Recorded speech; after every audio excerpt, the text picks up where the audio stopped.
Quiet Stories PH.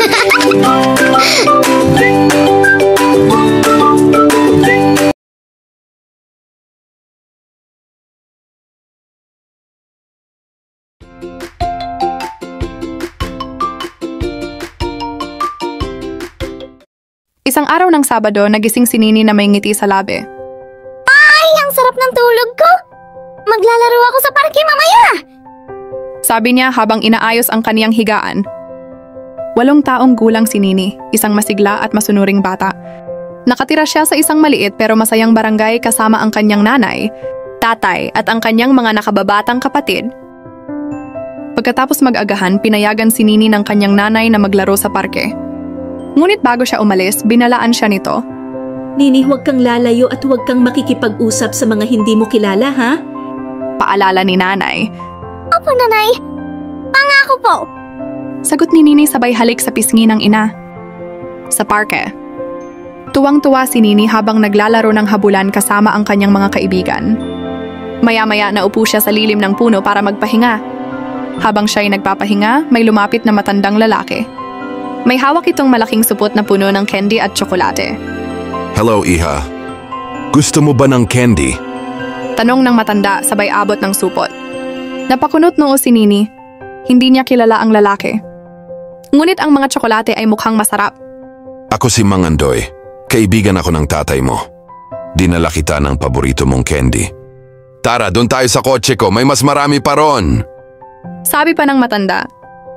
Naisip ni Nini ang paalala ng kanyang nanay. Hindi niya kilala si Mang Andoy. Nagtaka rin siya kung paano nalaman ng lalaki ang paborito niyang candy. Tumayo si Nini at umatras ng kaunti. Hindi po ako pwedeng sumama sa inyo. Hindi po tayo magkakilala. Matapang na sagot ni Nini. Pero sabi ng tatay mo, kunin kita. Hindi po. Tatawag po ako ng pulis. Sigaw ni Nini habang tumakbo papunta sa lalaking nagtitinda ng sorbetes. Tinulungan siya ng lalaki at agad na tinawag ang pulis na malapit lang. Nang marinig ni Mang Andoy na tatawag sila ng pulis, mabilis itong tumakbo palayo. Dumating ang pulis at sinamahan si Nini pauwi. Pag-uwi sa bahay, kinuwento po niya sa kanyang nanay ang nangyari. Napakatalino mo, anak. Mabutit na alala mo ang bilin ko. Sabi ni nanay habang niyayakap si Nini ng mahigpit. Mula noon, mas naging maingat si Nini. Alam niya na hindi lahat ng matatamis na salita ay totoo. At ang mga totoong kaibigan ng magulang niya, ipinapakilala sa kanya ng mga ito, hindi yung biglang susulpot na may dalang candy.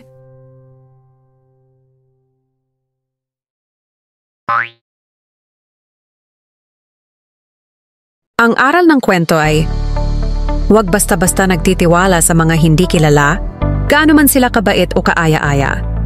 Laging sundin ang bilin ng magulang at lumapit agad sa nakatatanda o otoridad kapag may kahina-hinalang tao. At dito nagtatapos ang ating kwento.